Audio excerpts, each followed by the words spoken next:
Yo, it's Trivelli. I'm back, and after an absolutely miserable week 3 of college football betting, I'm here to get us back on the right track. I'm going to give you guys some games that you can smash for easy cash. So if you can, please like, comment, and subscribe. Let's get this channel out to as many people as possible. Also, follow me on Instagram and Twitter so you get my daily notifications for when I'm dropping videos, which is going to be Monday through Friday, because I'm never slacking. Now, let's jump into the action.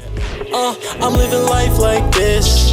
Maybe give a little glimpse, maybe give a little glimpse. So, obviously, Alabama underperformed after the second quarter. Pitt played probably their worst game of the season. Boise State, we got robbed of a fumble return for a touchdown. And UCF just played a terrible game. So in my opinion, guys, I've never went 0-4 before, so I'm very sorry, but I don't think it'll ever happen again.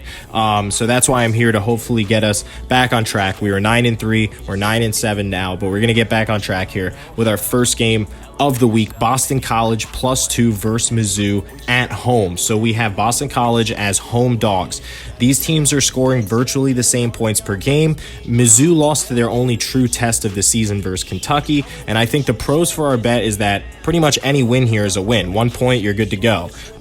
Even if Boston College loses by a point, you're good to go. So Boston College has an incredible defense, allowing just 10 points per game. Mizzou can't say the same, giving up 28 to an FCS school this year and 24 to Central Michigan.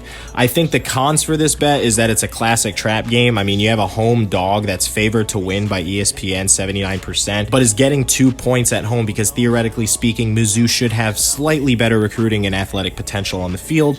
But it's just not the case this year. They're not performing well. So another thing that's going to be going against Boston College is that their starting quarterback is still out. So the backup, who's thrown 2 touchdowns and an interception, will have to grow up quick, in my opinion. Final thoughts. I like BC here because they're at home, undefeated versus on the season, and I think they're capable of running the ball and playing defense. Mizzou on the road here should be shaky, so give me Boston College +2 at home. SMU +10 at TCU. You have 2 undefeated teams here, with SMU coming as a road dog to TCU, but 10 points to me is an awful lot for this quarterback in Mordecai. He can put up points in bunches. Both of these teams put up around 40 points per game, with SMU at 43 and TCU at 39. Both allow similar points per game, with SMU at 19 and TCU at 17. So the pros for SMU here in this bet, 10 points, like I said, is way too much for a team that can absolutely not only keep up with TCU, but they can win this game outright. Experienced QB and O-line play has them moving the ball at will. This will be the best D that they've played, but they have gotten plenty of tune-up games for this moment to stay prepared. You do not need a win, just cover a 10-point spread. Remember that, versus a team that you are talent-wise pretty much matched up with. And I think that TCU will not be able to overpower SMU, except for maybe in the rushing defense category and up front in the pass rush.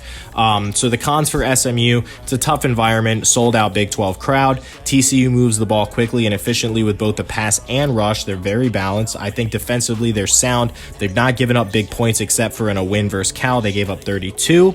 I think these teams are almost identical from a resume standpoint. Both handled bad teams and both were tested this last week. Only for SMU, it was a faulty Louisiana Tech team from Conference USA, and for TCU, it was, at least against a Pac-12 Cal team. So at the end of the day, guys, I'm taking SMU here with the points on the road. I just think that their offense is built to put up a massive amount of points, and if you're TCU, you better score over 50 points to put SMU away by more than 10. Louisville on the road at FSU -2.5. I don't understand this line at all. FSU is coming off a terrible loss at Wake Forest. Louisville has one of the most explosive players in college football, coming off a Friday night game, extra day of rest, coming into a matchup with a dumpster fire of a program that can't find a win to save their life. Cunningham and this team are flying high right now and should be able to come out with a measly field goal victory over a team that got absolutely blasted in the run game versus Wake Forest. And honestly, Louisville, they have the talent to do the same to FSU. I don't see how this goes any other way but Louisville winning this game by at least 10. If I'm wrong, I'm wrong, but I haven't seen FSU put together a solid game on tape except for the opening game versus Notre Dame. But opening games are a sham when it comes to basing anything statistically moving forward or just trying to find an outcome from that game. It's very tough. When you've seen what the Seminoles have done since, they have struggled mightily, and Louisville looked very good versus a UCF team that I actually thought was a Cinderella to go to a New Year's Six Bowl. So go Cards here. I've got them. Maryland -14.5 versus Kent State at home. A dynamic offense for Maryland, who I think is pretty much being led by the better of the two Tagovailoas, in my opinion, just from a mechanics standpoint and deep ball accuracy standpoint. Not that I'm hating on Tua. He's a great guy and player, probably has a great future in the NFL as well. I just think he's off to a rough start and hasn't shown his true potential. But anyways, Tua Jr., that's what I'm going to call him over here, is balling. And Kent State got mauled by the two ranked teams that they played.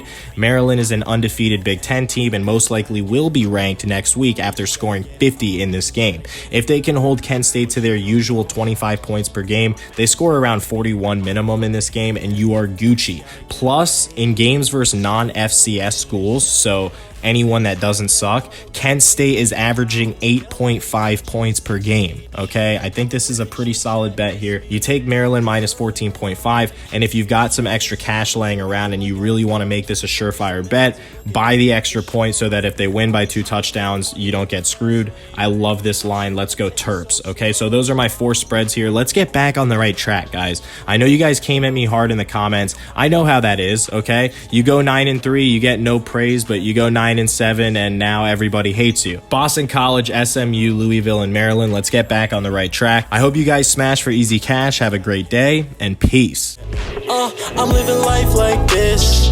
Maybe give a little glimpse, maybe give a little glimpse.